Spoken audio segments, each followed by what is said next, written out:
New Orleans is bracing itself. The city's mayor is calling it big, bad and ugly, the mother of all storms. Hurricane Gustav is ploughing towards the US Gulf Coast, exactly 3 years after the devastation caused by Hurricane Katrina. 2 million people have left the region in anticipation of the worst. Since it blew into existence, Gustav has left a trail of destruction across the Caribbean, leaving more than 80 dead and thousands more homeless. The hurricane's center is expected to pass to the west of New Orleans, but this time the authorities there aren't leaving anything to chance, as Matthew Price reports. The historic French Quarter fell quiet as the National Guard patrolled the empty streets. Well, about half an hour ago here, it was a bright summer's evening, and then within seconds the sky darkened. Thousands of birds flew overhead in front of the storm, and then it started raining very heavily indeed. And now all New Orleans can do is to wait and to hope. Throughout the weekend they had prepared. They're used to big storms here, but the memories of Hurricane Katrina 3 years ago, almost to the day, made this one feel different. Unlike last time, the authorities have taken no chances. Everybody was ordered to leave the city. I'm glad everybody got out. It's a very heavy storm coming in. The governor did a good job and we appreciate him very much.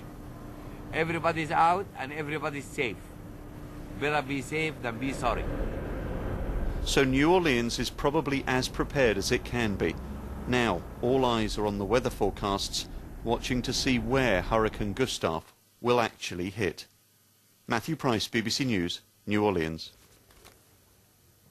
Well, Hurricane Gustav's already blowing a big hole in the Republican Party's plans. The opening day of the party's convention in St. Paul is being scaled back.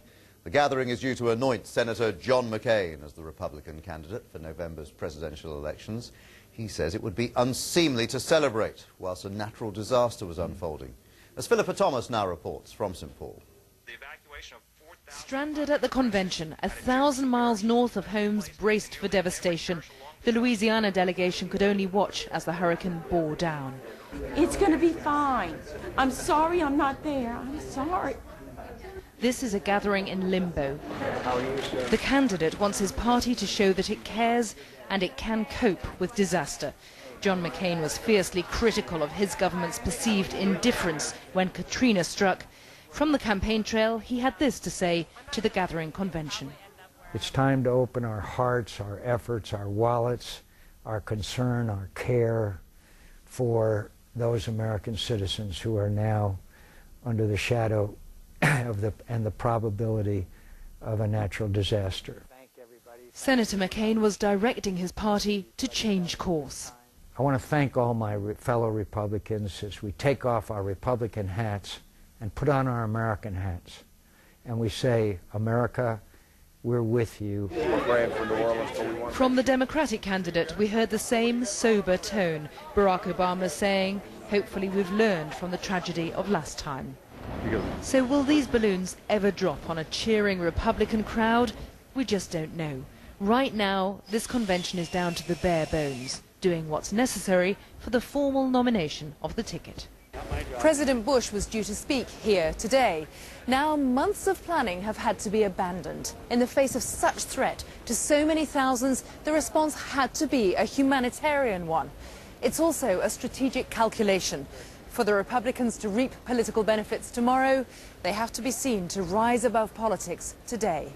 Philippa Thomas, BBC News in St. Paul, Minnesota. Let's get the very latest now from New Orleans and that hurricane, and we can go to the BBC's correspondent there, Andy Gallagher. Andy, I think the outer edge of the hurricane is now pretty much on the eastern edge of New Orleans, isn't it?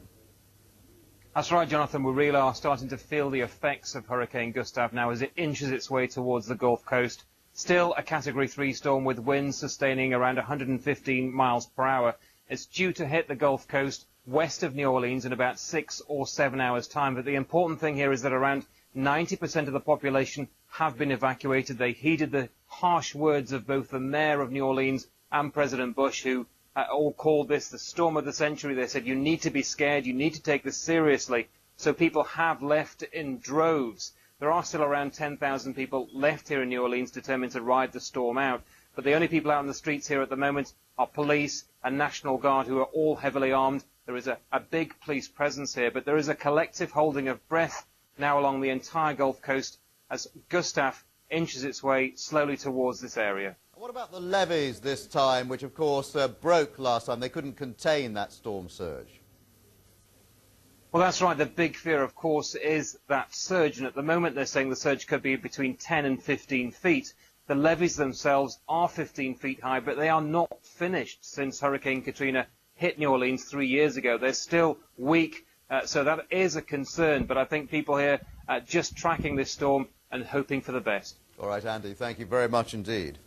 And its presence at the moment not far at all from New Orleans, and that is why 96% of production in the Gulf of Mexico has shut down. At the moment, traders are very much in a wait-and-see mode. Oil is up slightly in Asian trade so far today, but if the hurricane turns out to be of similar strength to Hurricane Katrina back in 2005, we may see a spike in prices. Some are predicting to $130 a barrel, which would be quite a big jump given the fact that we're around about $116 a barrel at the moment. So we'll look at that. Survivors claim the rescue operation is failing. Concerns are growing for the welfare of as many as 500,000 of them, victims of the devastating floods affecting the Indian state of Bihar. Most are stranded in remote villages, and humanitarian aid has yet to reach them. Meanwhile, the floodwaters are causing fresh misery as they continue to spread.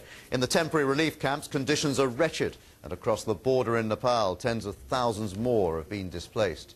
Well, let's cross live now to Purnia in Bihar. We can join our correspondent there, Sanjoy Majumdar. Sanjoy, from what you can see, do all these criticisms stack up? I'm afraid they do. The government's still trying to reach, and as you say, 500,000 people who are still stuck in remote villages, many of them completely submerged by water. And we've had some reports of some villages being completely washed away. So the government's still trying to get to these people and try to get them out. And the problem also is once they come out, they're being put into relief camps which are completely disorganized. There's very little sign of government aid. Most of the aid that's coming into these relief camps are being provided by volunteers, by individuals and local community groups. But there's no one actually distributing the aid or directing them and telling. We seem to have lost Sanjoy Majumdar there, unfortunately. That was our correspondent, Sanjoy Majumdar.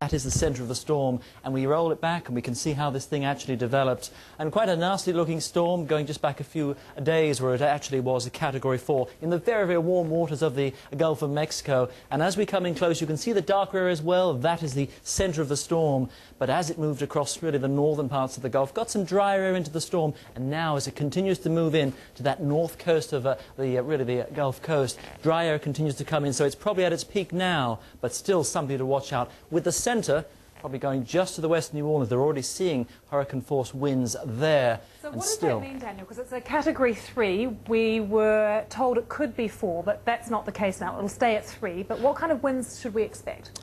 They've been seeing winds sustained easily to 115 miles an hour with gusts to sort of 130 or better. Now that it actually is moving in, it loses its warm water source. So losing the warm water source, it will continue to weaken. And you can see as we go through the next 24 hours, it turns probably the centre just to the west of New Orleans, but still quite a major problem for them. And then notice for the eastern parts of Texas, Louisiana, there could be that risk for quite a bit of flooding there over the next few days. Yeah, what about the storm surges and things that happen? That's the concern now, isn't it? Exactly, the storm surge. With the centre being perhaps potentially just to the west of New Orleans by 30, 40 miles, the actual strongest winds that push all the water for the storm surge won't be as strong, but there's still potentially a 10 to 14-foot storm surge, Category 3. So hopefully the levees should cope with that, but it's still quite a major issue for them to deal with. But your fingers are crossed there. Does that mean that it really isn't looking quite as bad as we thought even yesterday? Well, one good thing is the fact that it didn't continue to strengthen to a Category 5. And now that it's coming on shore, it's losing its warm water source, so it will start to weaken, but it still is a major hurricane for that section of Louisiana. OK, we'll keep those fingers crossed. Daniel, thank you. Well, some of the criticism appears to have hit home because the Indian government's deployed more army soldiers And they've also brought in the Navy to help with the rescue operations, including Navy divers, to try and reach some of the 500,000 survivors who are stranded in villages completely surrounded by water. The only access is through boat. But the rescue effort has been very slow over the last few days. And once people get out from here, they are taken to relief camps where the situation is, frankly, quite dire. There's a shortage of supplies in there. There's very little coordination. A lot of aid is coming in, sent by individuals and volunteers, but there appears to be nothing on the ground which is coordinating these efforts. Sandro, you must have heard some incredible stories in the past day or so. What are people saying that they need most now? I think the most pressing need is to find some kind of shelter, because the worrying thing is that everyone here is saying that the waters aren't going to recede for several months, which means those people who've been displaced, and we're talking about nearly 3 million people who've been affected by the floods,